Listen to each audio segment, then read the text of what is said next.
Also, top 20 biggest dinosaurs who've ever existed. You can't have T-Rex in that thumbnail. It's all gonna be sauropods. Look, he's got the web coming out of his nipple. And like out of his it's coming out of his butt. Like an actual spider. Top 20 dinosaurs of Earth. Hey, I know I know this guy. Oh, because that's a video capture device. Okay, I was trying to do window capture. What the fuck just happened? Is it orange now? The feathered friend calling me like the Green Goblin mask. What's the sludge? Fish stick on a stick. But I trust this one. With the AI generated thumbnail, with like the little tiny T-Rex in it, and the fucking James Cameron's Avatar monster in it. Also, this says monsters before dinosaurs. I have faith. I have faith we will get one of these lists with hallucigenia on it. Let's go. What the fuck even is this? Is there any adult-educated person on Earth who doesn't know about dinosaurs? The first thought would be... it's a good start already. What a sentence. Is there any adult-educated person on Earth that doesn't know about the dinosaurs? Oh, this is good. This is a good one. This is a good one. As a result, the average city dweller knows more about dinosaurs than about a bird on a branch outside their window. I sincerely doubt that. I think a lot of people know more about crows than they know about any given kind of dinosaur, especially with all the misinformation out there. Contributed by you, Sludge Channel, you! Some of those creatures were scarier than the dinosaurs, if not in size. It's that same fucking Platypelodon animation. Where do you get this? And many more interesting things. Many more. Ancient animals scarier than dinosaurs. Like the two-tailed skeleton scorpion.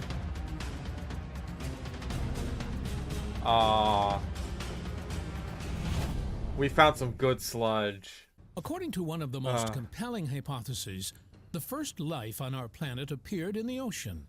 So we will start with the dwellers of the ancient ocean. What do you mean, according to one of the most popular hypotheses? Like, of course it started in the ocean. Land was awful. As so quoted by a famous YouTube video, the sun was a deadly laser. It started in the ocean. That's a meaningless statement. The hero of the first story is Dunkleosteus, a predator that reigned in the depths of the Devonian seas 100 million years before the dinosaurs. I'm guessing this is life on our planet footage. I haven't seen like the whole documentary. I think I only saw like the first episode. The genus Dunkleosteus includes several species. No. You got your classifications wrong there. That's not the genus. I'm pretty sure like Dunkleosteus would be like the order or the class or something. Fucking dumbass. We have here an ancient fish with body, fins, and tail like those of fish living in the mid-water. This animal has body, fins, and tail. Yep, it's a fish, all right.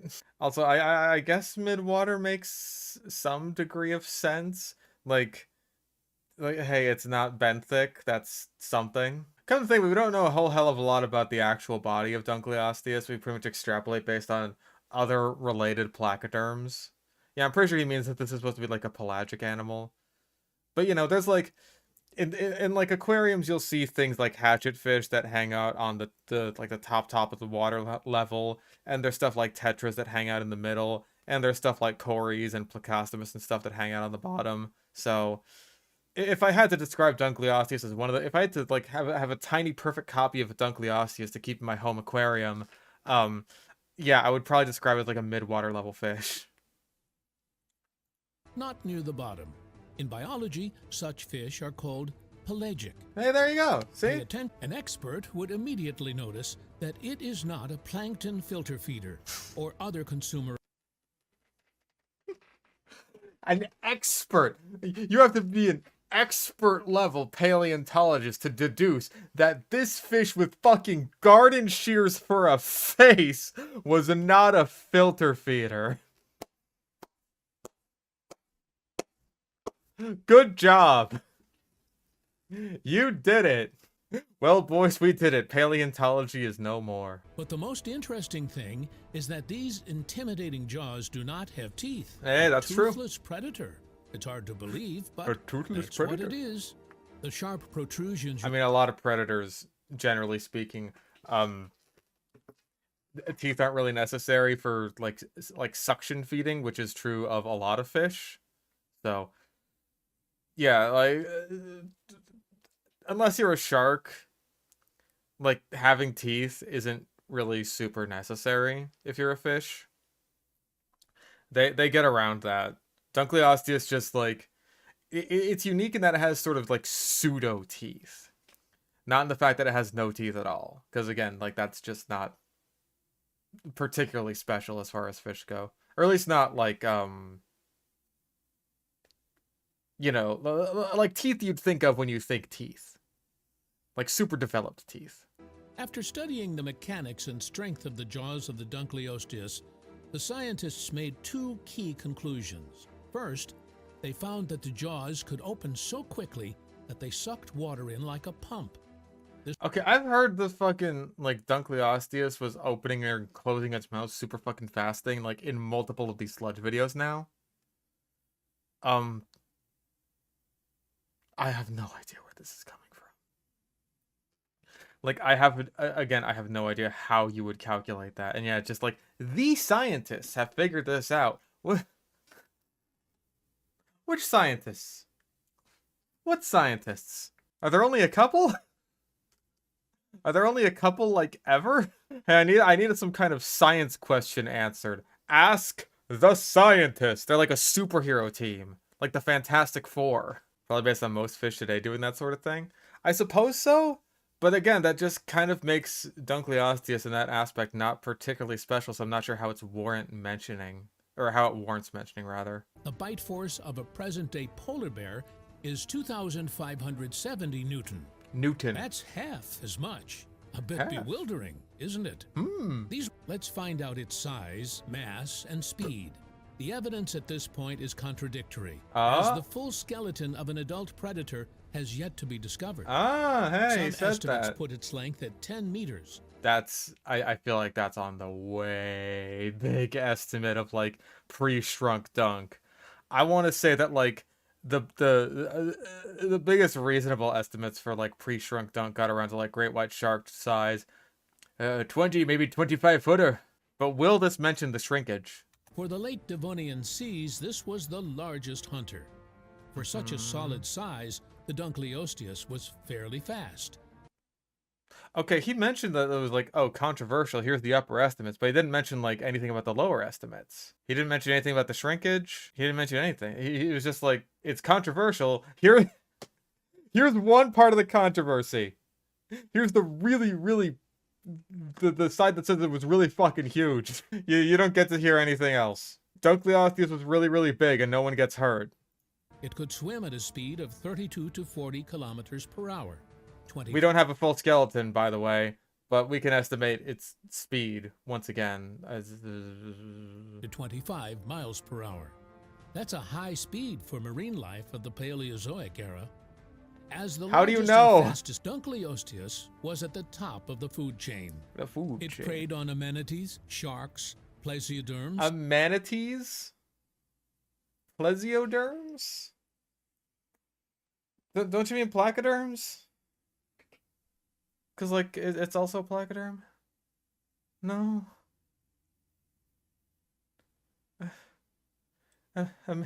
Amenities? Amenities? We gotta go play some amenities in Jurassic World Evolution right now.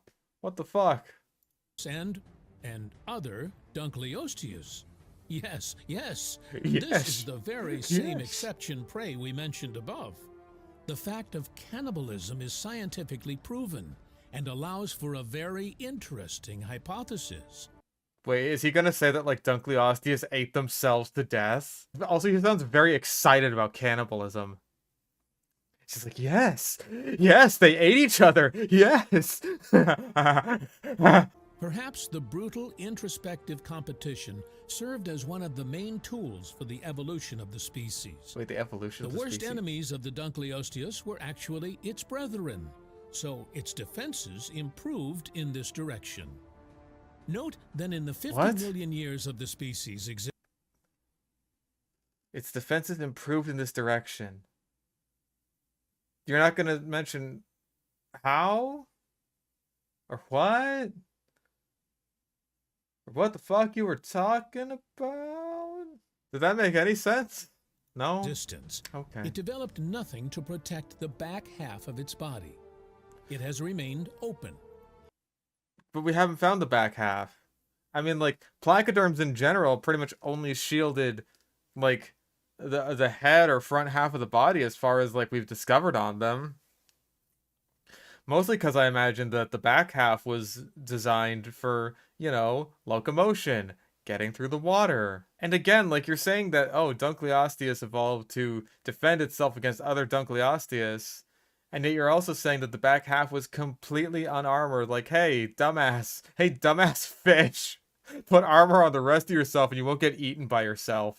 Stupid. Hence, we can assume that this part of the body was rarely attacked, and the defense there never appeared in the process of evolution. Is this not just survivorship bias? Am I crazy? The back half of Dunkleosteus was unarmored, therefore we can assume that this part was never attacked. That's just survivorship bias. That's just like, oh hey, we need to put more armor on these parts of the plains. What are you, stupid? Oh my god, we've struck Sludge gold. Yeah, cue the plane image. Boom, it's right there now. Apparently, the Dunkleosteus attacked the victim's head. Oh, look at it! Look at this one going for, like, the soft part of the body. Look at it. It's going to, like, right behind where the armor starts. How crazy is that? When it came to assaulting its brethren, it's a rational tactic. No, it's not! How is attacking the most armored part of the animal a rational tactic? That's just stupid. This one looks like it's about to peel the fucking armor off. You know why? Because the armor's in the goddamn way! It hit the victim's most important organs without the risk of a return bite to its unprotected part of the body. Oh my fucking god, this is insane. Oh my god. Like, he's just going off on this whole fucking rant about just, like, what the armor of Dunkleosteus means. Like, listen, there's a lot of important organs in the body of the fish. You don't have to go for the headshot brain kill in order to just, like, sufficiently dispatch it. Thus, in the course of evolution, those specimens with stronger defenses of the head, the front part of the back, and the abdomen gained an advantage. As a result, we see robust and tight... But I don't understand. They were attacking the head. How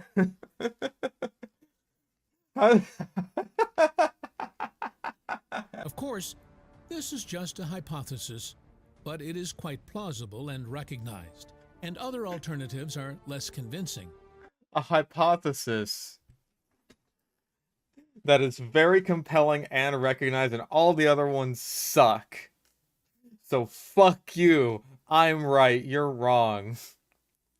Dunkleosteus evolved its giant head because other Dunkleosteus kept biting its head, but not the soft parts of its body, so the heads got stronger. Never mind the fact that just all placoderms are like this. It's the thing they're named after. Even the little shitty bottom feeder ones who were just, like, sucking shit up without even a jaw to their name, yeah, they got big armored heads. Like, what are they fending off? Even the ones that didn't coexist with Dunkleosteus, what are they fending off exactly? Were they also cannibals? Little fucking Cephalaspis, was that a cannibal? Just like, I'm gonna suck your brains out. Let's imagine that the Dunkleosteus preferred to attack from the tail. What would happen with this tactic? There are few options here. Most likely the attacked Dunkleosteus would try to wriggle out and bite the aggressor's tail. It's a very Why would you, first of all, why would you even assume that, like, in a predatory event, a Dunkleosteus, a full-grown Dunkleosteus, is attempting to kill another full-grown Dunkleosteus? What would happen is it would attack smaller ones, like babies and shit. That's what a lot of modern day a lot of modern day cannibalistic animals, hell, fucking, like, again, aquarium fish will do this.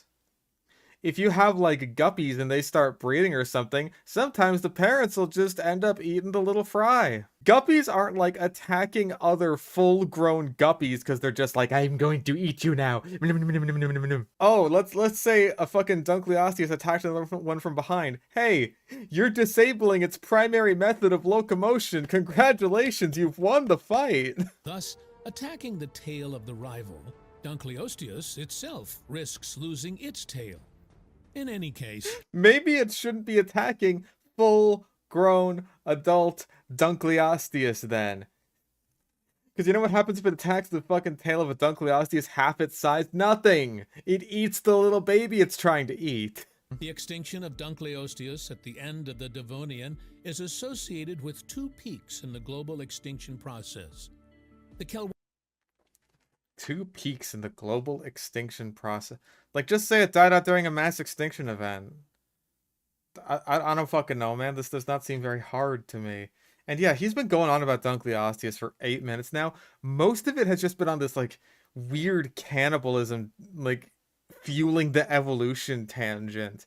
Again, a lot of modern animals do this. Insects do this. Fish do this. Reptiles do this. Cannibalism isn't gonna, like, force a fucking spider to grow armor on its head because that's where all of its important organs are. and the Hagenberg event at the Devonian Carboniferous boundary 359 million years ago. So yeah, mass extinction According events. to current scientists, the Hagenberg event put an end to the diversity of marine species in the Devonian seas. There is no consensus on the causes of the extinction. Rest in peace, Big Dunk. There's too much ammonia in the water now. You can't eat what ain't you. Various hypotheses are suggested, including such exotic ones as supernova explosion or asteroid impact. Also, there is a hypothesis that the growth of forests, the movement of vegetation from coastal zones to the depths of the continent, resulted in a lack of oxygen in the water of Devonian coastal ecosystems. I don't think that quite adds up. Also, yeah, supernova explosion. No. I didn't even fucking register that. Yeah, fucking no.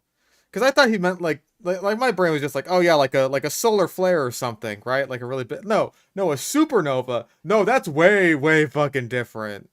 That would destroy the entire Earth. A really big, really bad solar flare could cause serious damage to the Earth and potentially cause a mass extinction event. A supernova would destroy us. Asteroid impact, a lot of asteroids have impacted the Earth. Asteroid impact is like the like go-to explanation for basically any time there's a large mass extinction event. The other one is like an increase in volcanic activity. Sometimes these things are interlinked. I think I've heard somewhere that like when the KT asteroid hit the Earth, the one that wiped out the dinosaurs, it also may have triggered some volcanoes to erupt in India, if I'm not mistaken, like a really big chain of volcanoes in India, just like through the sheer seismic activity of a meteor the size of Mount Everest crashing into the Earth.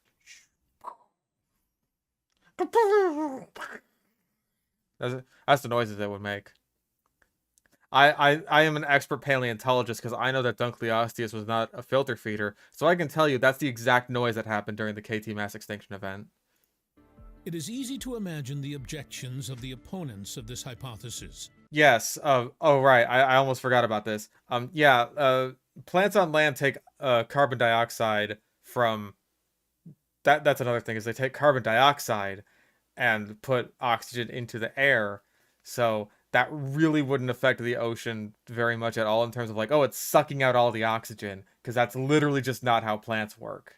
If you put some house plants like a pothos or a peace lily or a monstera inside of a fish tank, guess what? That doesn't suck all the oxygen out of a fish tank. It doesn't do that. It's just like, oh, the plant now has water and nutrients. You're good. It is impossible, they would say. The more forests, the more oxygen in the atmosphere. It's really so, but the point of the hypothesis is the decrease of oxygen in the water. But the plants don't take away from the oxygen in the water. It's not like, oh, there's only so much oxygen here on Earth.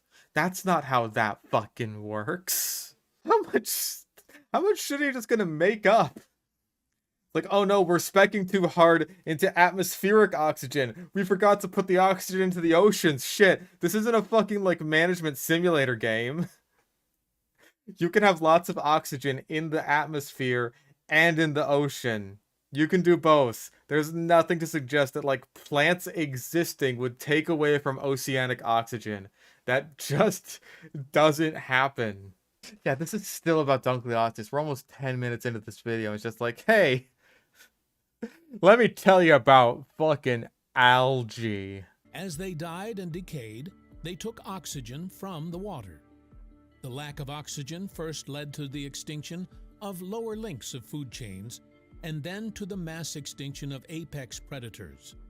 In addition, sea currents may have changed to... Also, pretty sure it would be the complete other way around. Again, like, I imagine that Dunkleosteus, as a much larger animal, would need a lot more oxygen, and therefore, if anyone's going to suffer from the lack of oxygen first, assuming that any of this bullshit garbage is even remotely true in the first place, which it is absolutely not, yeah, Dunkleosteus would have died first. Smaller fish would generally be much more adaptable to low oxygen situations, so think they'd be good there. The hero of our next story, Doryaspis. Hey, look, it's another placoderm. Was this one also a fucking cannibal? I mean, look how much armor is on it. These guys must have been eating each other way more than Dunkleosteus. Its remains were first discovered by Swedish phytopaleontologist Alfred Gabriel Nathorst during an expedition in 1882. 2 years later, the find was studied and described by British zoologist Edwin Ray Lancaster. He also gave the Doryaspis... I feel like that guy could have really used a beard. I'm just saying, he had a very sad face. But I feel like if he had a beard, that would have filled it out a bit more. In the 20th century, a British geologist, Errol Ivor White, began to study the curious fish. He completed the classification of the new species, and it had to be named somehow. Didn't you just say they fucking named it? Didn't you just say... you just said that they named it, like, twice, didn't you? Like, it was just described. You got it. You're good. Of course, we cannot say that this prehistoric fish was more terrifying than a dinosaur, at least because of its negligence.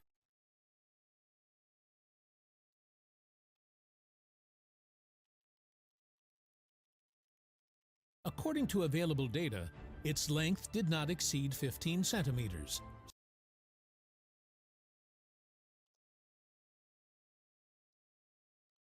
These animals were even scarier than dinosaurs. Now listen, I happen to have very good experience knowing exactly how big 6 inches is. What the fuck is the matter with you? Like, this is a neat little guy. He's very cute. Why the fuck would you put this on the list? And you know he's gonna end up talking about this one for another, like, 10 fucking minutes straight. Nor can we say today how dangerous it was, but it did look very intimidating. It had a strange body. The surface... Okay, I am even more convinced that hallucigenia might be on this fucking list now. Like, come on, this thing is 6 inches long. Like, hey, if it wasn't 6 inches long, it would look pretty scary. Sure? I guess maybe? How long are we going to spend on this? Because it's literally just like, it's like a sawfish. It's like a Devonian sawfish. It is not proven that this fish was pelagic. that is, lived in the mid-water, but there is no evidence that it lived in the sediment area either. It is difficult to determine. I love how this guy is just like extrapolating on all this shit about Dunkleosteus and its evolution.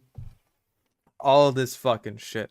All this shit. But when it comes to this little duder, it's just like, you know, it's up in the air what lifestyle it may have lived, whether it was like, you know, swimming out in open water or whether it was benthic.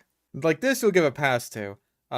I would guess that this is probably a benthic animal. I imagine that a lot of placoderms were, to be quite honest. The function and purpose of any part of the body of an unusual fish, unless we know how and where this fish lived, and how and what it fed on. This is not good for science, but you can give free rein to your imagination.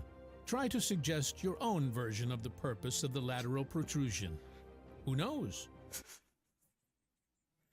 What do you think the lateral protrusions did? What do you think they did? Your guess will be good for science. Science. Your hypothesis will push science forward. By the way, in the case of Doryaspis, your YouTube comment about what these lateral protrusions do will further science. Some scientist is going to write a paper on this little critter because he saw your YouTube comment and he was just like, you know what? That would be a great paper. the point is that the situation with the purpose of the central spike, or in scientific terms, rostrum, is not clearer. There is no The purpose of the rostrum is not clearer. Clearer.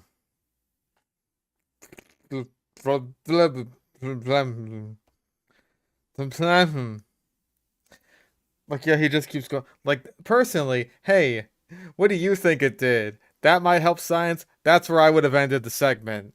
I feel like when he wrote it into the AI, it was just like, keep this segment going for about 10 minutes. It is noteworthy that, unlike in the case of modern fishes, the spike is located under the mouth, and this is quite rational. The fish could throw up the bottom sediment with the spike. Thus, I thought it was going to say, like, it could throw up. The fish could vomit.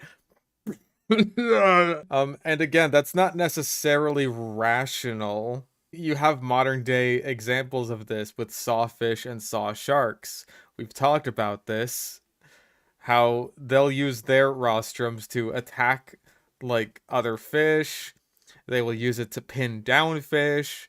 All stuff that is generally more useful if the mouth is below the rostrum. So if you're gonna say, oh, it's, you know, it's logical or practical or whatever, then you would almost have to back it up with, like modern day examples, right? Where it's just like, oh yeah, it did this, just like this. This is rational because it could do this thing that no animal alive today does, based on I made it the fuck up.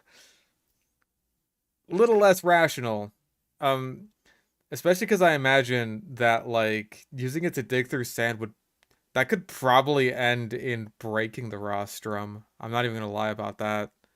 Like, that seems kind of dangerous to the animal. Like, sand is heavy. Especially when you're, like, a little guy. You just, like, you dig it in there and just, like, snap.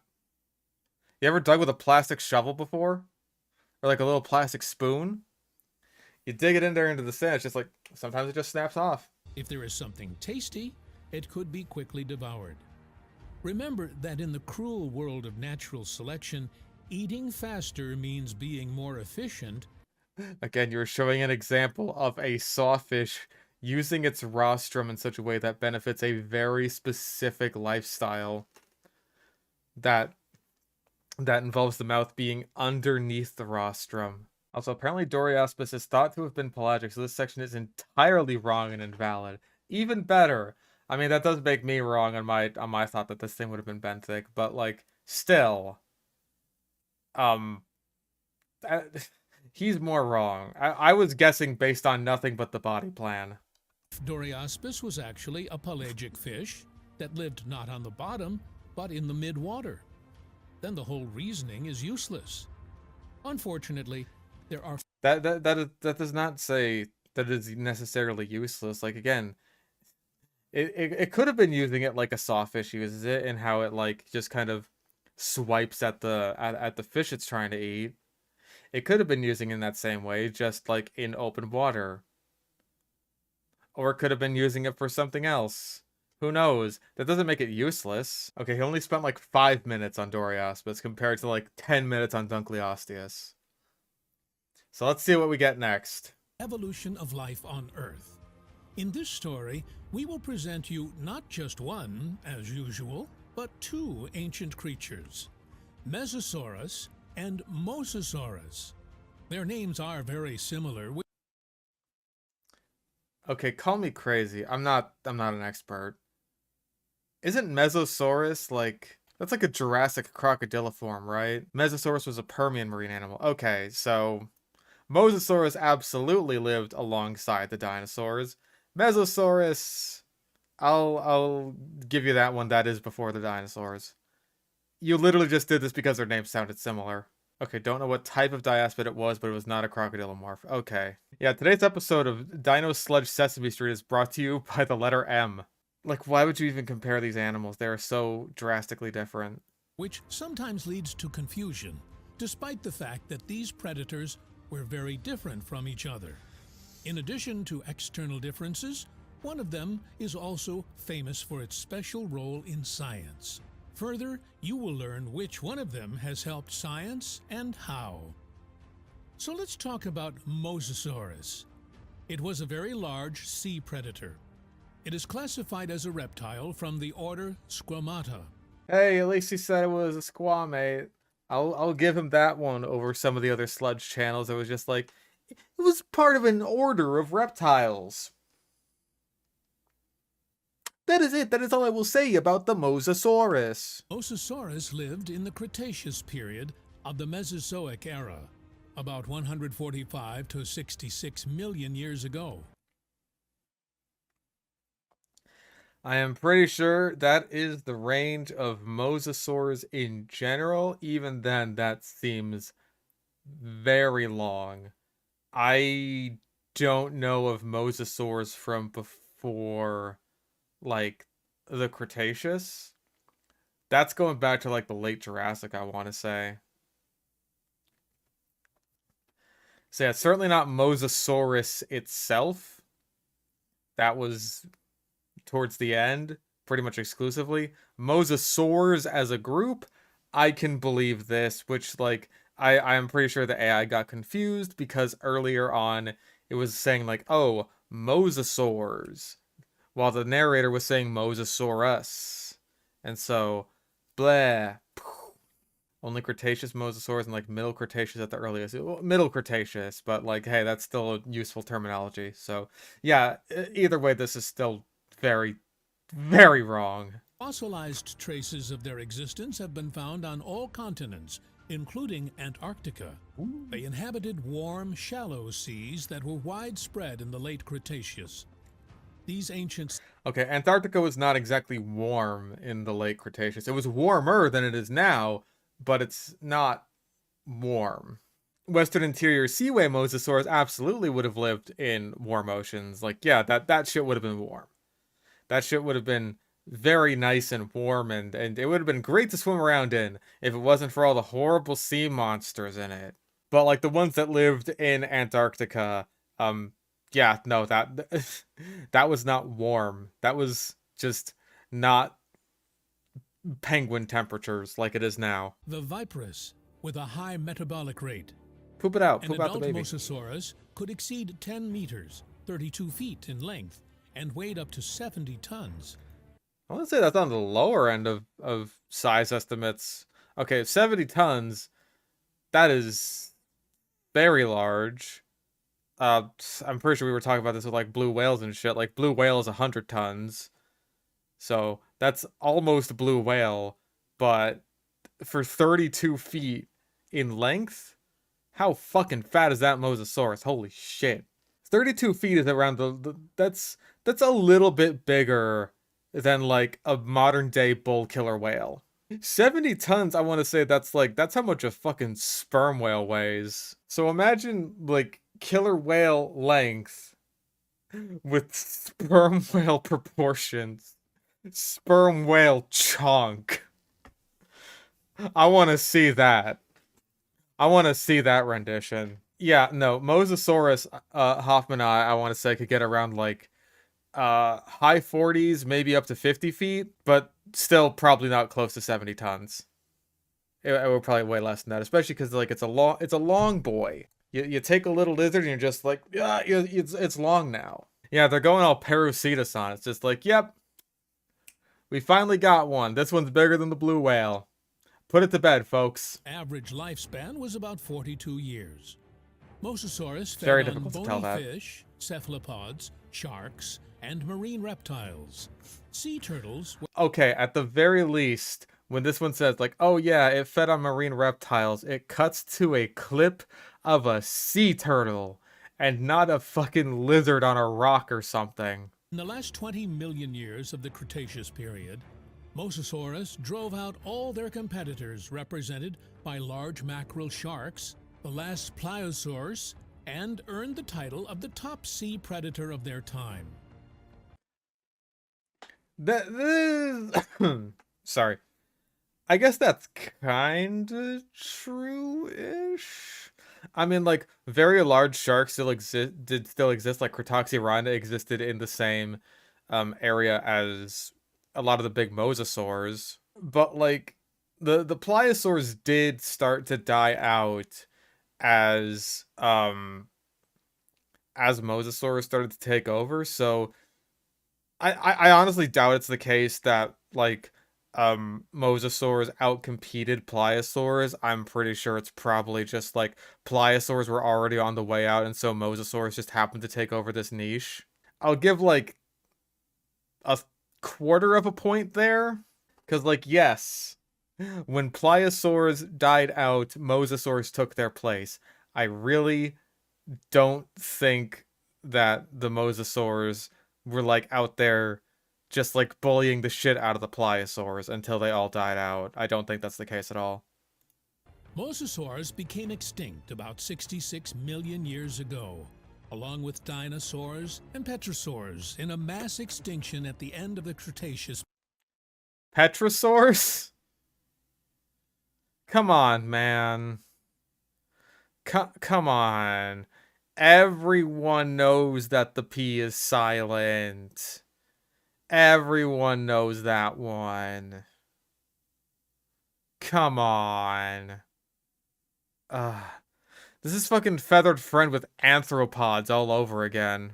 As apex predators, they significantly influence the evolution of many sea animal species. Oh boy, here we go again. Notably, the evolution of Mosasaurus gives us useful information about another interesting process.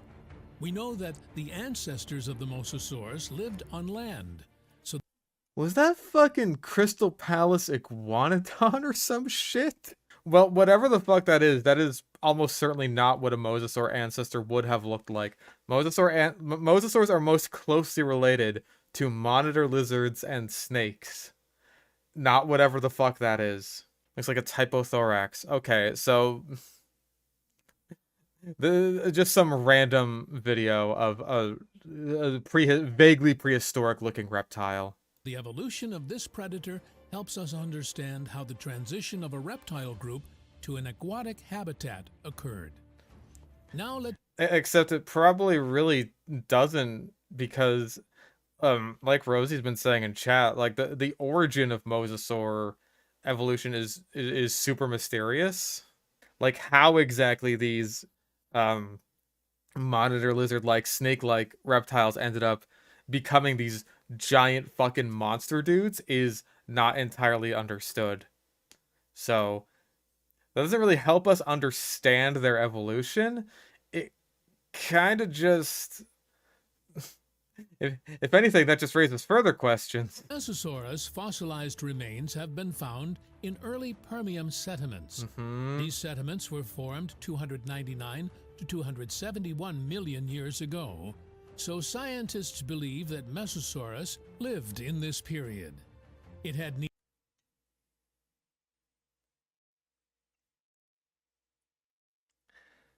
The fossils deposited in this time frame.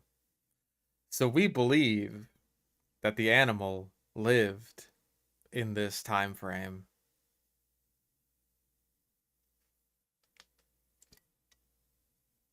Good one. That's a good one. You spend all night coming up with that one? It was only about a meter, 3.3 feet long. It's baby. And it fed on small crustaceans and other minnows.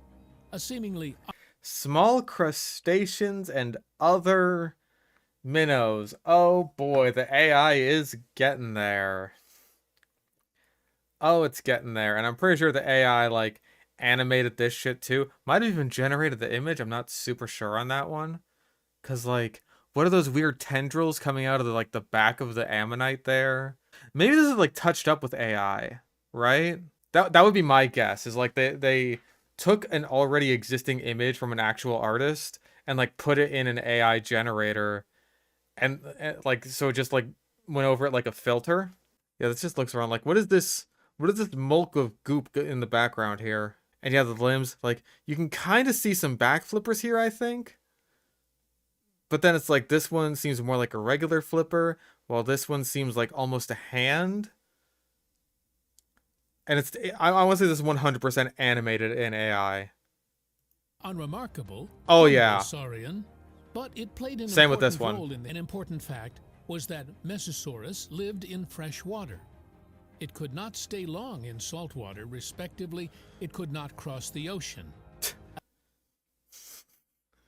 It could not stay in fresh water for long, or it could not stay in salt water for long, so it couldn't cross the ocean. Man, this guy's just full of wisdom today, isn't he? And once again, we have, like, you know, reasonably scary animal followed up by a tiny little baby creature. Reasonably scary animal, tiny little baby creature. Like, if Mesosaurus were still alive today, there would be people who would keep them in aquariums. I don't think you can say the same about Dunkleosteus or Mosasaurus. I mean, maybe. Maybe, like, the SeaWorld would have a Dunkleosteus. I could see it. Another important point, Mesosaurus appeared almost simultaneously in South Africa and South America. The German meteor... Well, I mean... Okay, so you know about this thing called Pangea, right? South Africa and South America were, like, right there. So that's not even remotely surprising. That is the least surprising thing ever. Like, yeah, of course they appeared. That was basically the same place at the same time. No fucking shit. Also this guy. And stop staring at me with them big old eyes! Alfred Wegener drew attention to these details. Wegener? Knowing that I don't think that's Mesosaurus right. could not cross the ocean, Wegener decided that Africa and South America were once a single whole. Oh, On this he's basis, talking about he Pangea. proposed a theory Okay. of the continent's origin as a result of the splitting of an early supercontinent into several parts. Okay. Wegener published- Okay. He brought up the Pangea thing eventually, at least. I'll give him that. He was leading into that. That wasn't just like, that wasn't a complete non sequitur, I guess. But I would say it's not super relevant. Like, yeah, you could just say, oh, hey, it was found here and here, but that's just because of Pangea. I guess he's saying, like, oh, hey, this is how this animal was important to our understanding of, like, tectonic shifts and the origins of Pangea and shit like that. But I guess that's something. I'm still not scared of this animal. This is its role in science, which we promised to tell you about. You have to admit, we have a lot to commend the humble freshwater lizard for. And yet you keep showing it in, like, the ocean. That's like an ammonite there. Get to know amazing and fearsome creatures that lived after the dinosaurs. What are we gonna get? In the late 1880s, What are we gonna get? paleontologists Carlos Ciriaco Amenguino and Francisco Pascacchio Moreno. That's a good mustache. Look at that mustache. That's good. It's like that guy knows.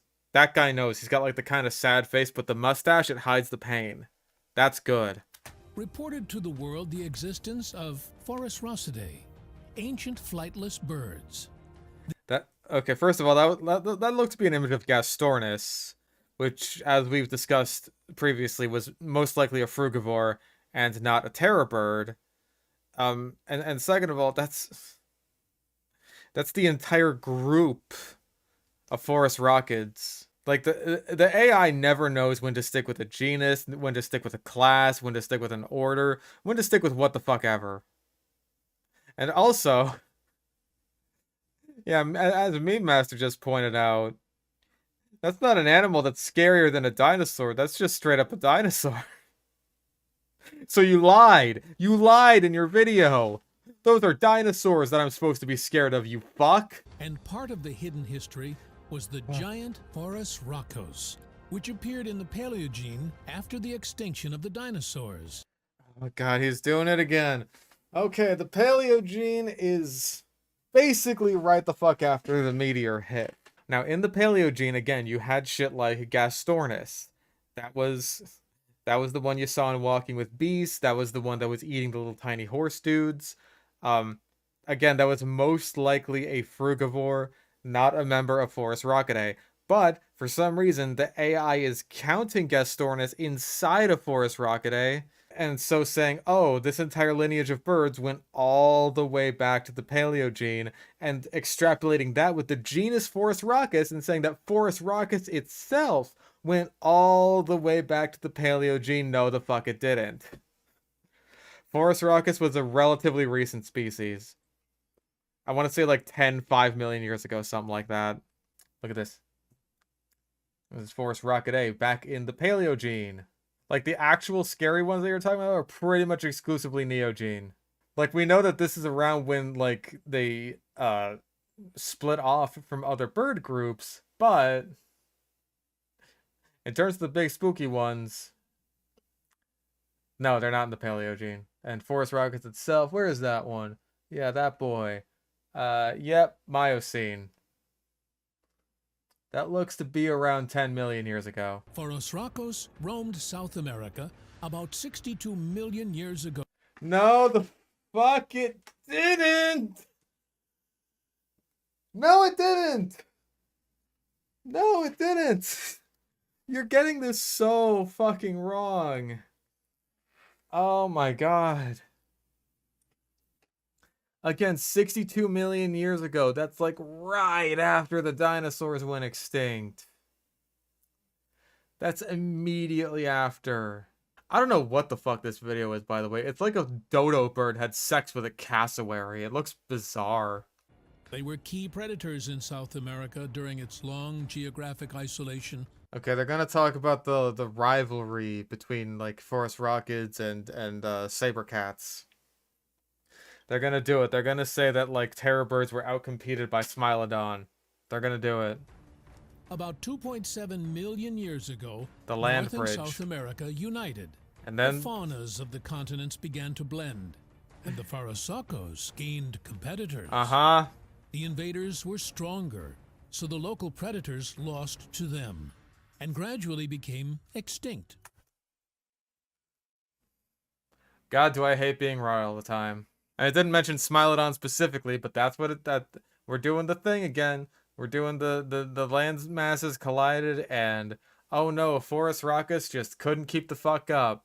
Explain why Titanus did just fine in North America,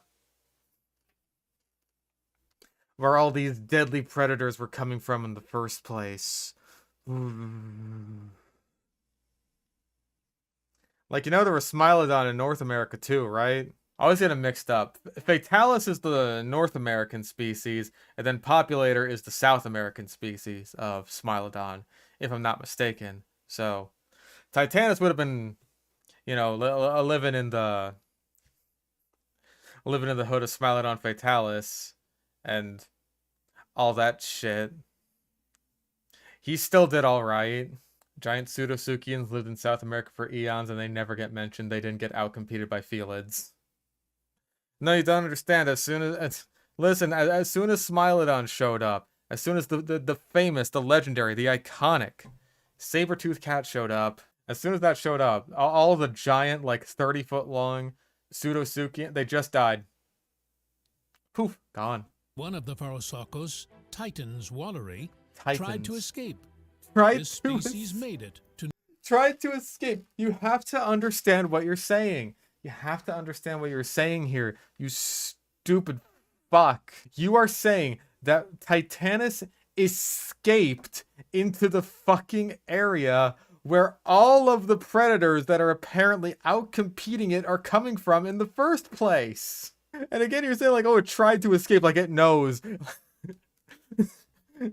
Guys, they're coming up with the great replacement theory. They're gonna replace all the birds with mammals. And then all the other terror birds are just like, you're just a crazy conspiracy theorist. Look at this fucking Titanus guy. Also, Titanus sounds like that because he's a bird. But even there, a cruel fate befell it. No. The remains of this species were found in the south of the USA. What was the cruel Today, fate? Phorosakos What was is the of cruel interest fate? not only as a bird that lived millions of years ago.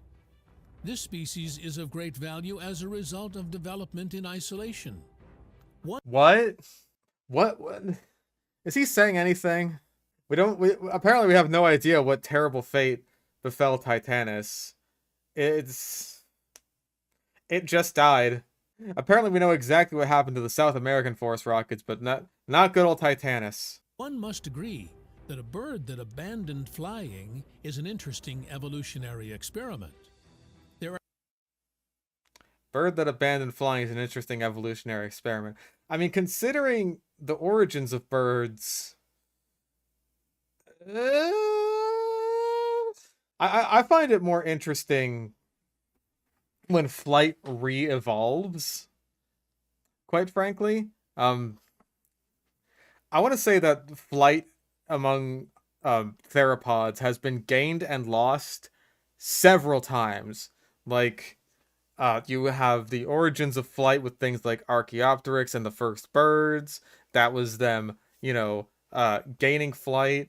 I want to say early basal dromaeosaurs like Microraptor were another example of dinosaurs gaining flight, but then they lost it when they became ground-dwelling predators like, Velociraptor, Deinonychus, and Utahraptor, with Utahraptor being especially interesting because it's just like, it's almost like the Mesozoic equivalent of something like a terror bird, which is really neat. And then you have like, I never can pronounce this right, the Scansauropterygians, or the Scansoriopterans, shit like Yi-Chi, where they become fucking bats.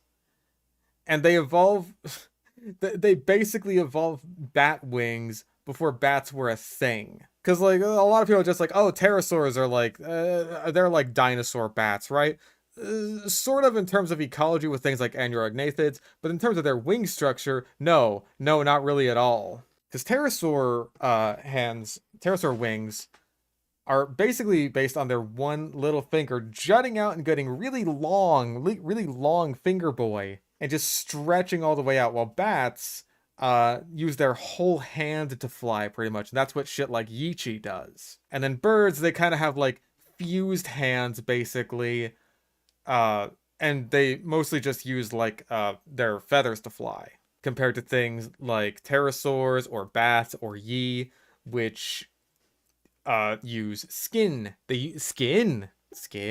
But the construction of that skin is different in basically all of them. So I find that very interesting. Like, if you expanded this to like archosaurs in general, then flight has been gained and lost so many times.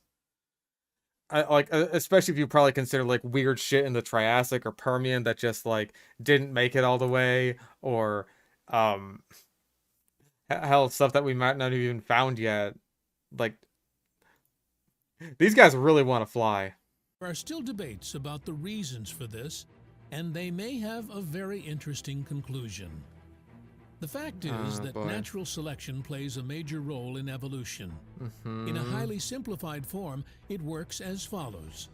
Features that are useful for survival and reproduction are strengthened, while harmful ones eventually disappear along with their bearers. They simply die out. The main mechanism here is random mutations, due to which features appear or disappear.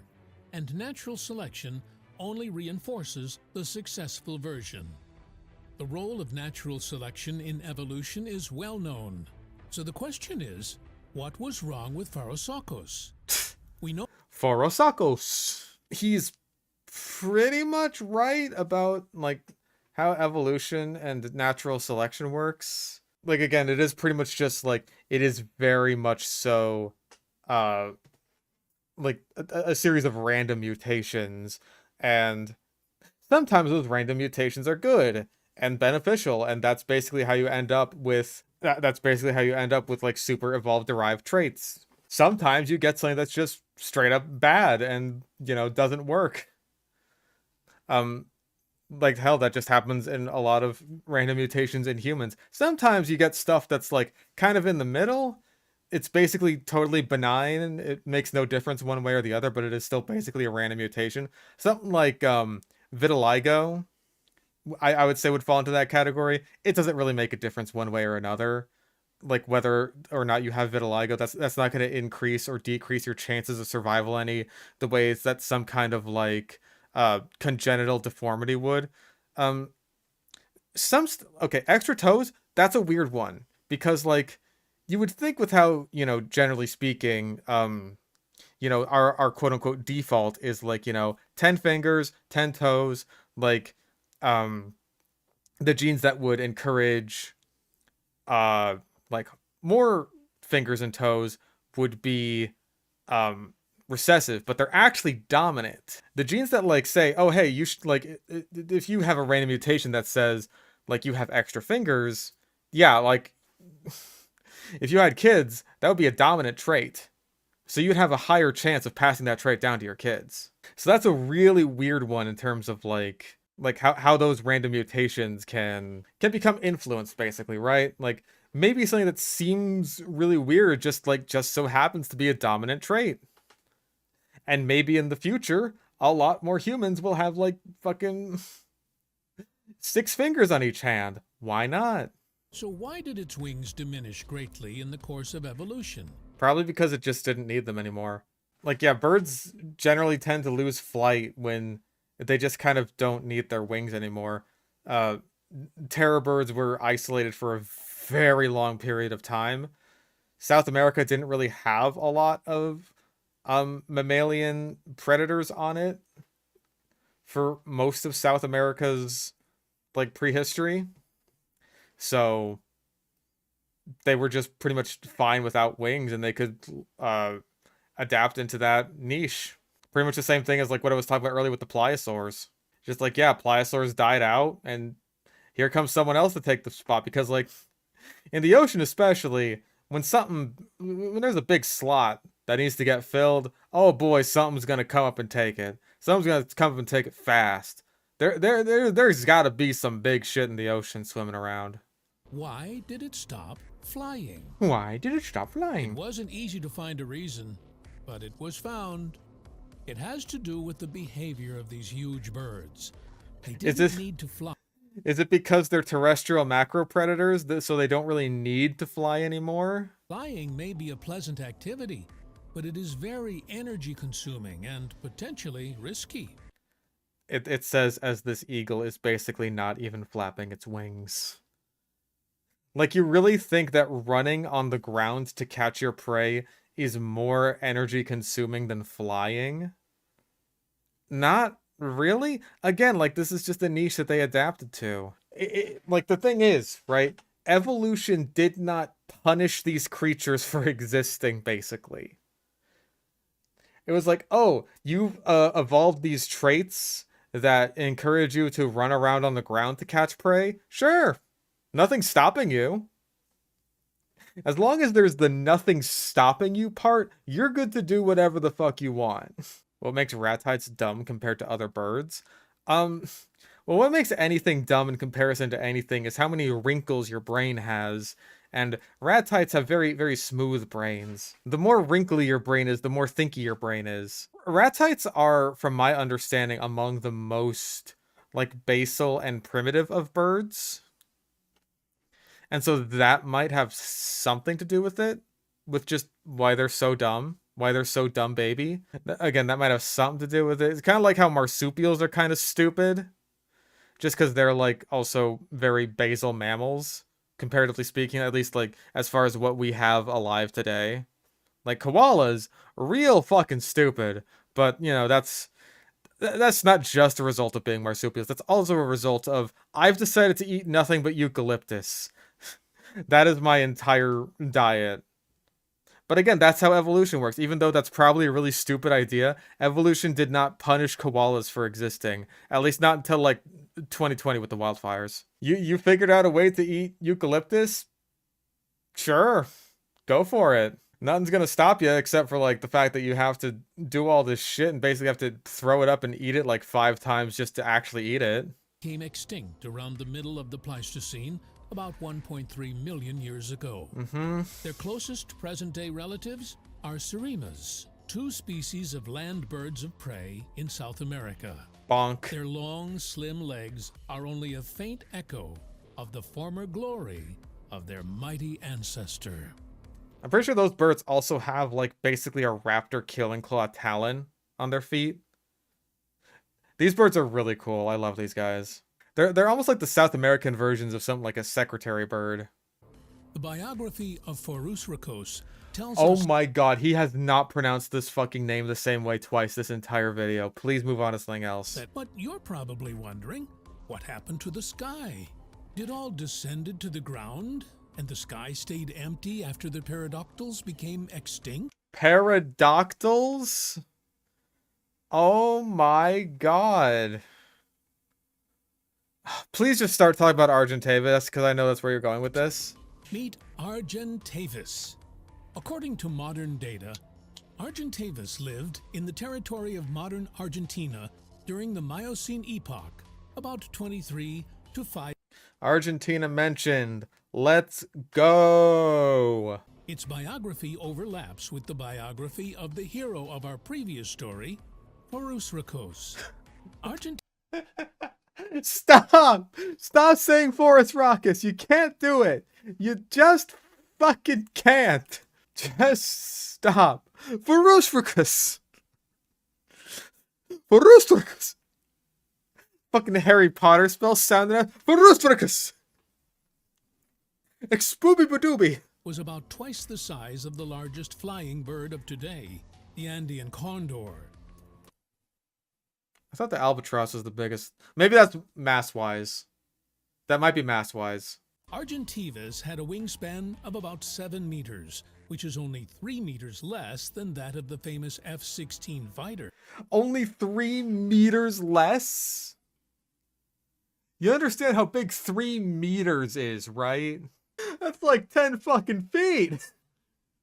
That's a big deal for a bird. Oh, it's only 10 feet smaller than this. Well, then don't say it's all that close. That's not very close at all. It's 2/3 the size. That's not almost the same size. That's 2/3 the size. Goodness gracious. In terms of size, it could have rivaled the Ptsaurus, but those had died out.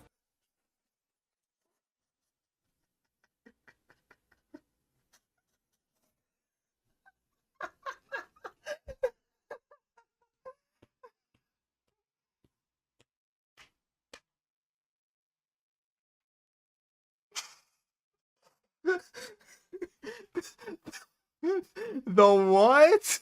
The Ptsaurus. Reached 180 centimeters, 6 feet. Just imagine yourself next to such a birdie.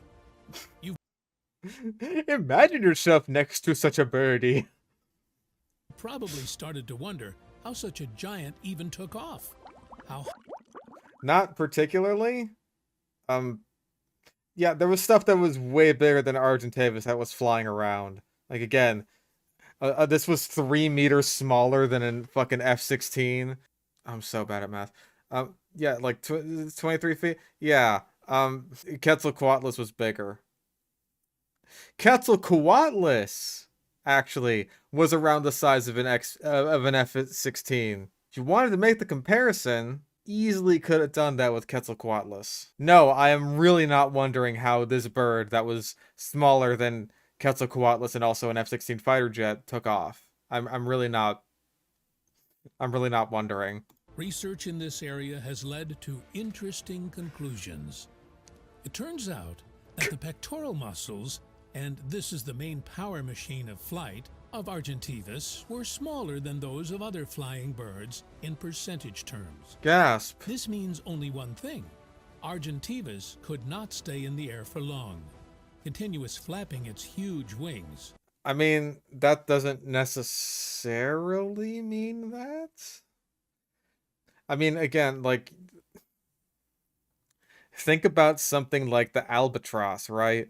Albatross can stay in the air basically as long as they fucking want to. They, like, sleep on the wing, because they basically just glide around all over the place. They don't really need to exert that much energy into the act of flight.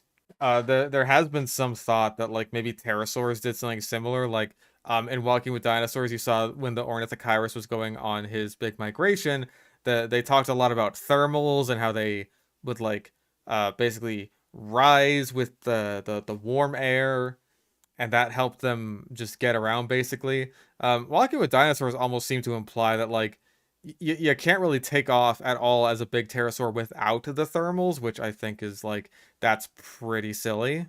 But it did lead to him dying without getting any pussy, so, you know, I feel like having smaller, proportionally speaking, pectoral muscles really just doesn't equate to, it must not have been able to fly for all that long. That doesn't really mean much, especially, like, considering Argentavis probably would have been, like, a modern day vulture in terms of its ecology. So being able to fly around for long periods of time, especially glide around, yeah, that would have been incredibly helpful for it. Unless it, like, gets the scent of a good dead body, like, while it's on the ground and then decides to fly there. Even then, I don't really buy that. To do this, Argentavis gained altitude in the rising currents and then glided down in the desired direction. As a result, Argentavis could fly long distances with almost no wasted energy. Okay, so basically exactly what I just said. And basically not at all what you were implying earlier. Which is this, like you just said, oh, it couldn't fly for very long periods of time. It's just like, yeah, it can. It would just, like, glide most of the time. And it's like, this implies that it did not actually, it wasn't able to fly for very long periods of time. It just glided where it needed to go. It's like, yeah. That's what I just fucking said. Except you took a very roundabout way of saying that. Because of course you did. Because you gotta have this video be 38 minutes long. Argentavis might also have used a jump from the top of some hill to take off. Okay, how does that help it when it lands on, like, the regular ass ground? It's like, damn it. Oh, that fucking pronghorn down there. It didn't die on some cliff that I can jump off of once I'm done flying. I guess I'll have to find another one. Like, it probably just took off the way a normal bird does. Like, scaling it up that much, I really don't think would affect the mechanics of it all that much. Now it's time to understand why it flew. I hope none of you... What the fuck do you mean, why it flew? You're just talking about... Do you understand why anything does anything? You're just like, why did the Forest Raucus lose its ability to fly? And the Argentavis is just like, why did it fly? Why does anything do anything? The bird flew. Yeah, they tend to do that. I don't know, it probably flew because it was looking for fucking food. It was hungry. Apparently, it flew to get food, and scientists have found out what kind of prey it was looking for. It is recognized that Argentavis was carnivorous, but it was not an active predator. That is, it did not attack and kill. It had an inappropriate body shape and relatively weak pectoral muscles for this purpose. The most likely behavior for Argentavis was that of a scavenger. The life of a scavenger... This is scarier than a dinosaur. This is scarier than the dinosaurs. Yeah, it had an inappropriate body shape. Like, hey, cover up, Argentavis. There's fucking kids here. This giant bird was scarier than any dinosaur. It didn't attack anything. It just scavenged. It's basically just a big vulture. Dude, put that thing away. There are, like, children here. As for competitors, they were small mammalian scavengers unable to confront Argentavis. I don't think that's quite a scavenger. Look at the fucking chompers on that boyo. I'm pretty sure that thing on the ground is dead because of that guy. Unless you're just like, oh, it's not eating it alive, therefore it must be scavenging. I don't know. Something tells me, that guy's the reason you even have a meal right now, buddy. Don't go calling him a scavenger. What's wrong with that thing's chin? Oh, that's just what they looked like. That part's accurate. The better question is, what the fuck is wrong with Argentavis' face? Look at this. He straight up doesn't have an eye right now. He just has like, it's like the horror. His face looks like the horror. Where is it? There it is. That's what your face looks like. That the main predators of Miocene South America were flightless birds, Porus racchidae, which... Stop. Stop saying it. Stop. I have to keep track of how he pronounces it every single fucking time he says it in the video, because it's always different. It's never the same twice. They could easily destroy large prey, and perhaps it was these predators that provided the large amounts of carrion that helped Argentavis to survive. Yeah, I'm gonna say that, like, listen, things just die, right? That just happens. You don't need like a hyper predator or a big group of hyper predators to exist in one ecosystem in order to justify things like vultures existing. We have loads of turkey vultures here in Southern California. The biggest carnivore that we get in like the entire state, basically, or certainly in my area, it would be a mountain lion.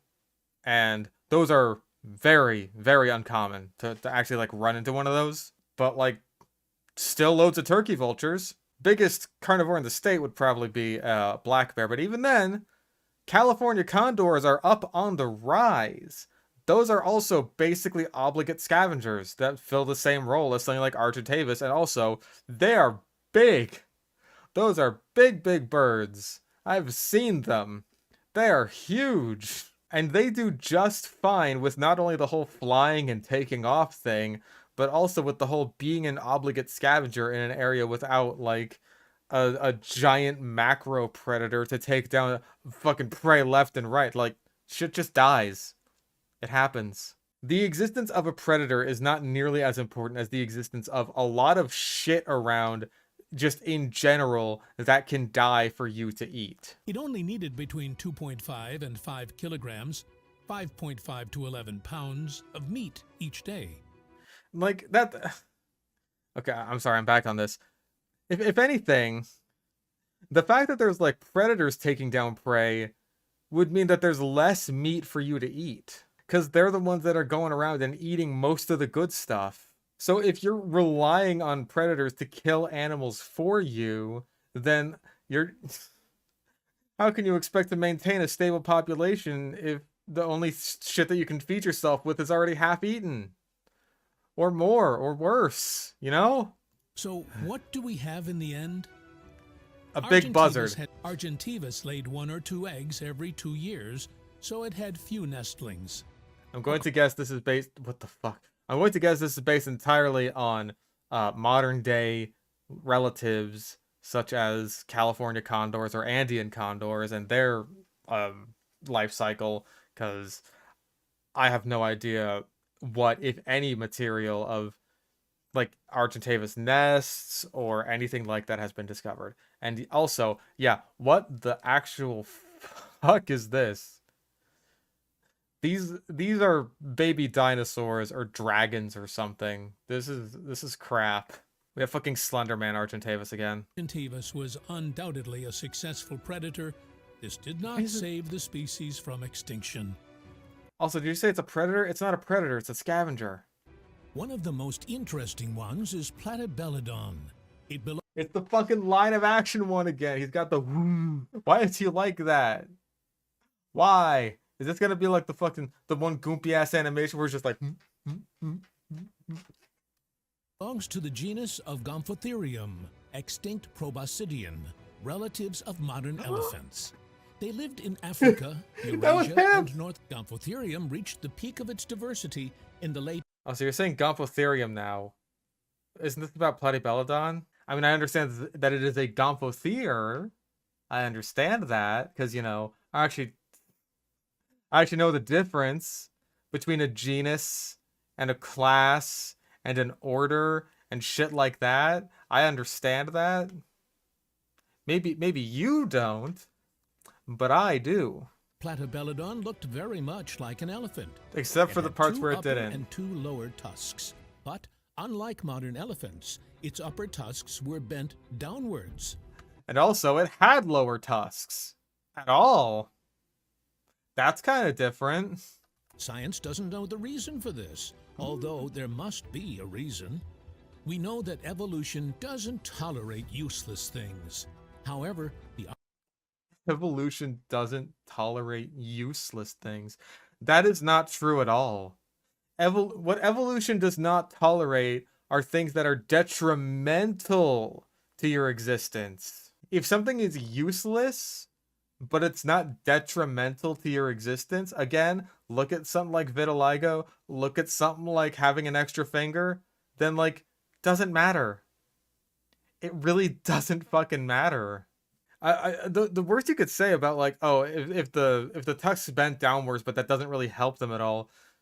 The worst you could say is probably that's just like an energy resource being expended. Again, even saying that is quote unquote useless, that like we can't determine the exact function of this. Guess what? You could always go for the old timeless classic. Say it with me, everyone. It was a sexual display structure. Again, evolution doesn't tolerate useless things. We have an appendix. It doesn't do anything. We take it out. If anything, the appendix is detrimental to our existence because sometimes it's just like, I'm going to explode now and kill you. And there's nothing you can do about it until we invented modern medicine. So really, I think by figuring out how appendicitis works, all we're doing is prolonging the inevitable, where it's just like the trait where our appendix exists and can continue to exist in a state where it can kill us. Like, those are genes that are just gonna keep getting passed down because, like, the people who are supposed to be getting killed by their appendixes just aren't anymore. These bizarre mammals became known for their 2 tusks on the lower jaw.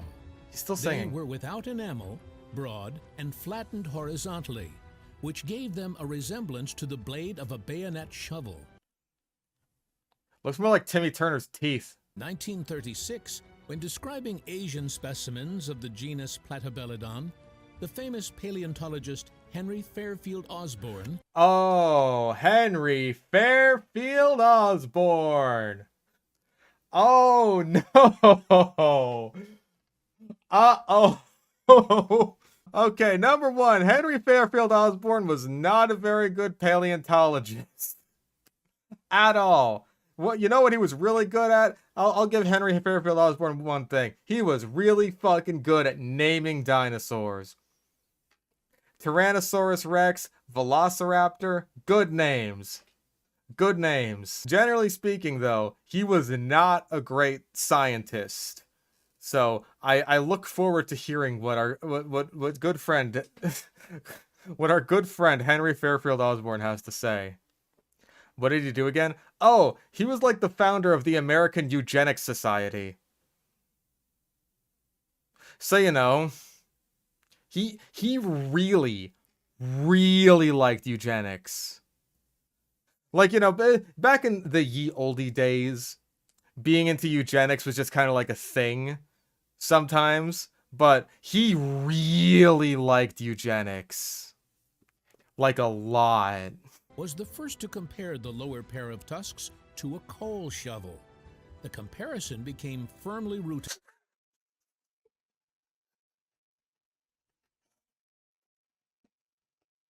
Oh. Oh, Henry, your genius knows no fucking bounds. This thing that's shaped like a shovel is shaped like a shovel. The white race has done it again, boys. Platybelodon has since been often referred to as a shovel-tusked Gomphotherium. Today, of all the proboscideans, Gomphotherium still remains the most popular object of study for paleontologists. Then why are you talking about Platybelodon? You keep saying Platybelodon, Gomphotherium. You keep mixing them the fuck up. Stick to one. Please. I'm getting confused. The main mystery of Platybelodon is the purpose of the shovel-shaped armament of the lower jaw. Presumably, it has something to do with feeding, but it is not. Presumably, this thing in its mouth has to do with feeding. The floor here is made of floor. Listen, I'm going to take a page out of Henry Fairfield Osborn's book. Maybe not the page he would have wanted me to take out of his book, but I'm going to take a page and say that it had to do with scooping stuff, like a shovel. It was assumed that the lower tusks were used as a shovel for digging and raking plants. There was also a version of cutting leaves off branches from trees. Another hypothesis was raking algae from the bottom of the freshwater lakes. There was also an opposite conclusion. Platybelodon did not use its bone shovels at all. Oh, don't tell me it's because they were too fragile or some shit. Are we going to go down the saber-toothed cat Therizinosaurus claw route? Please. Eating. But the hypothesis of a shovel for algae was supported by a lot of scientists. Specific where, which was explained by a lot of scientists. Okay, that's good. By the abrasive effect of sand and clay on the shoals, supported it. Okay, that could be wear based on like anything though, right? Again, like these are fossils we're talking about. They're gonna have wear and tear damage anyway, and hell, these could be animals well at the end of their lives. They could have gotten those wear marks through basically anything. They could have gotten wear marks from using it to peel away bark or something. They could have got wear marks from using it to shovel up grass and like, oh no, as I'm shoveling my chin into the dirt to get some grass, it turns out I've like hit some rocks under there or some hard clay. Basically the same thing. Like, I don't know about the whole algae thing. You know what I mean? That seems like a weird one. This is how he was drawn everywhere, digging in aquatic and coastal vegetation. Like, see, that's not algae right there. That's just aquatic plants. I buy that a bit more. Like, sure, why the hell not? He's scooping his jaw to get some fucking Java ferns or something. Algae is a really weird one. That's really weird to say specifically. Disputes quieted, but Aww. In 1992, the scientific world was shaken up by the work of paleontologist David Lambert. Okay, According to the probably not a eugenicist. Almost certainly not a eugenicist. So I trust his word more. results of the study with the use of modeling, he concluded the lower jaw cut bark. Is that Borrego Springs?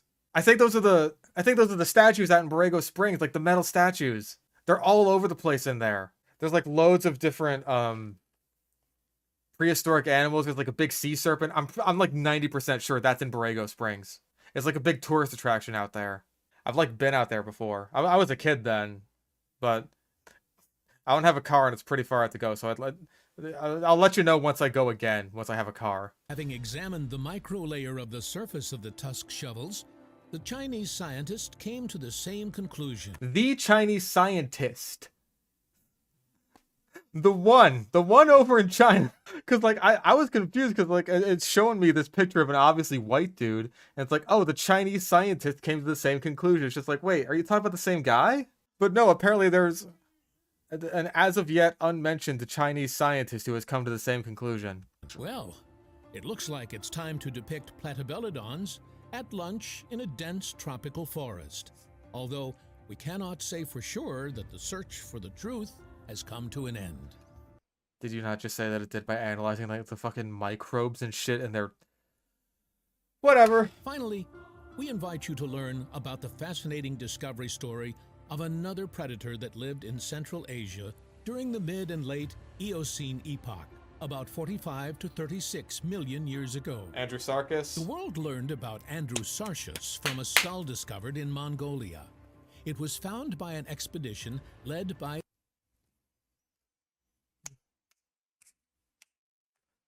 Gotta hit being right all the time. Roy Chapman Andrews, I'm pretty sure, was just, responsible for a lot of discoveries in Mongolia. If I'm not mistaken, he was the one who helped discover Oviraptor. And yeah, that is the Andrew that Andrewsarchus is named after. That's the Dave that Daveland is named after. At first, it was thought that the skull belonged to a giant suiforms from the Entelodonte group. Suiforms. Maybe a suiform, because it's singular. Andrewsarchus is currently an artiodactyl. Something like that. I've seen lots of weird depictions of Andrewsarchus. I've seen it as an entelodont. I've seen it as like kind of similar to something like Pachycetus. I feel like the placement of Andrewsarchus is still really weird. Entelodonts aren't suiforms. I believe you. I know that they're fucking weird. These are extinct mammalian predators with a body resembling a bull and a head resembling a boar. We immediately recall the ancient Greek myths about the Minotaur, right?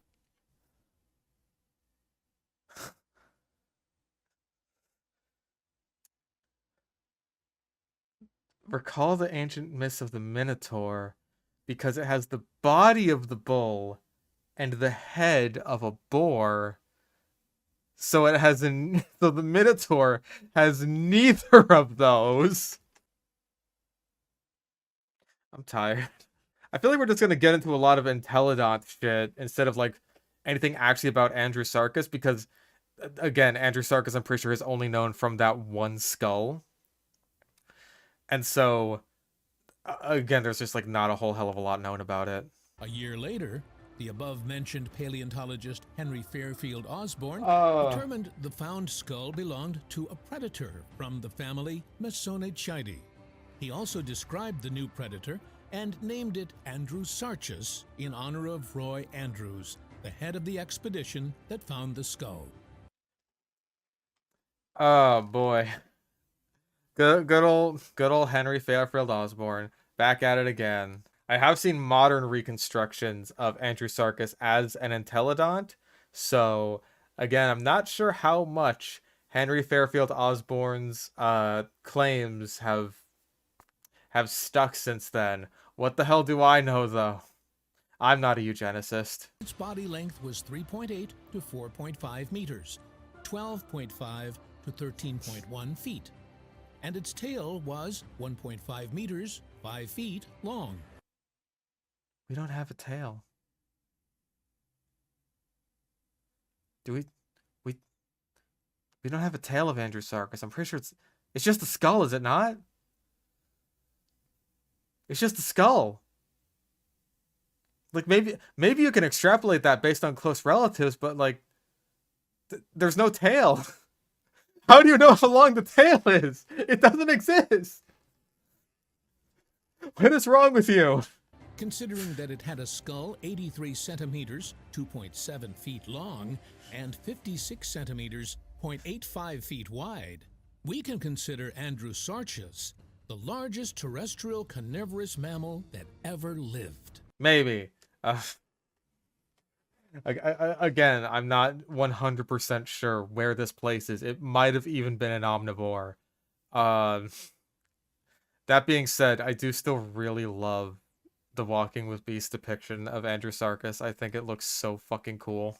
Again, I feel like you really can't make definitive statements about Andrewsarchus in terms of like basically anything, because again, all we've got is a skull, as far as I know. There is something mystical about the look of the Andrewsarchus. Look at this beast. What does it remind you of? Think of horror movies about werewolves. Imagine the Minotaur. No, never mind. Imagine a werewolf.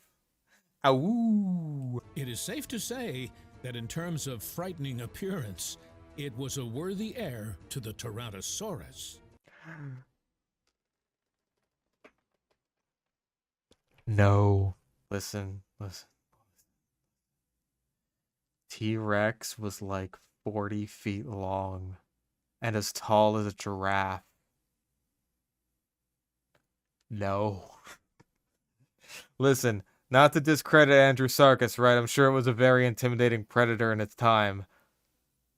Like, I'm sorry, predator-wise, like, barely anything from the Cenozoic comes close. Perusaurus, who I totally forgot to mention in the last Sludge video, when we were talking about, like, Cenozoic crocodilians, is like, that's about the closest that I could come to.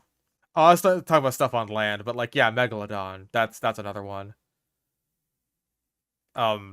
Mammals never really came close to the dinosaurs in terms of just like, you know, being the coolest. I'm sorry, mammals. I love ya. I am ya. But I gotta give it to my boys, the dinosaurs. There is one unpleasant thing about the story of Andrewsarchus. Sarchus. Almost 100 years have passed since the skull was found, but nothing else has ever been discovered. You said you found. You said the tail was 5 feet long. You said the tail was 5 feet long, but you actually lied because you don't have a tail. Oh my God, you stink. Excavations are continuing all over the world, but there are no more skulls, let alone a whole skeleton. It's pretty... That is not unusual at all for paleontology, by the way. Listen, there are entire genre of dinosaurs that are known from only a tooth. Need I remind everybody of Ostafricosaurus, let alone Troodon? So many great taxons out there. A lot of species are known from fragmentary remains. Honestly, the fact that the skull of Andrewsarchus is as complete as it is kind of miraculous. Like, hell, we were going along with just, like, with very limited remains for things like Spinosaurus for a while until just, like, recent discoveries. Fragmentary species? Yeah, fucking Dinocyrus. Dinocyrus was just arms. They were really big arms, but just arms. And for a while, pretty much all we knew about Dinocyrus was, yep, it's a theropod. Maybe it would have been the biggest theropod fucking ever. Because like, you scale these arms to, like, the size of a fucking Allosaurus or something, and it's just like, oh my God, it must have been like 100 feet long. But then it's like a big ornithomimus. It's a big humpbacked ornithomimus with a big flat duck bill, and it's weird, and it's great, and it's so much better. And brings up some thoughts. Maybe there was no such species. What? Maybe it was the skull of some anomalous Sonichidae, another extinct mammal, which is far less mysterious. Of course, this can't be. What? We have this skull. Therefore, it never existed. Take us home. A final conclusion. But not a single bone in 100 years? There is definitely plenty of food for thought. Oh, thank fuck.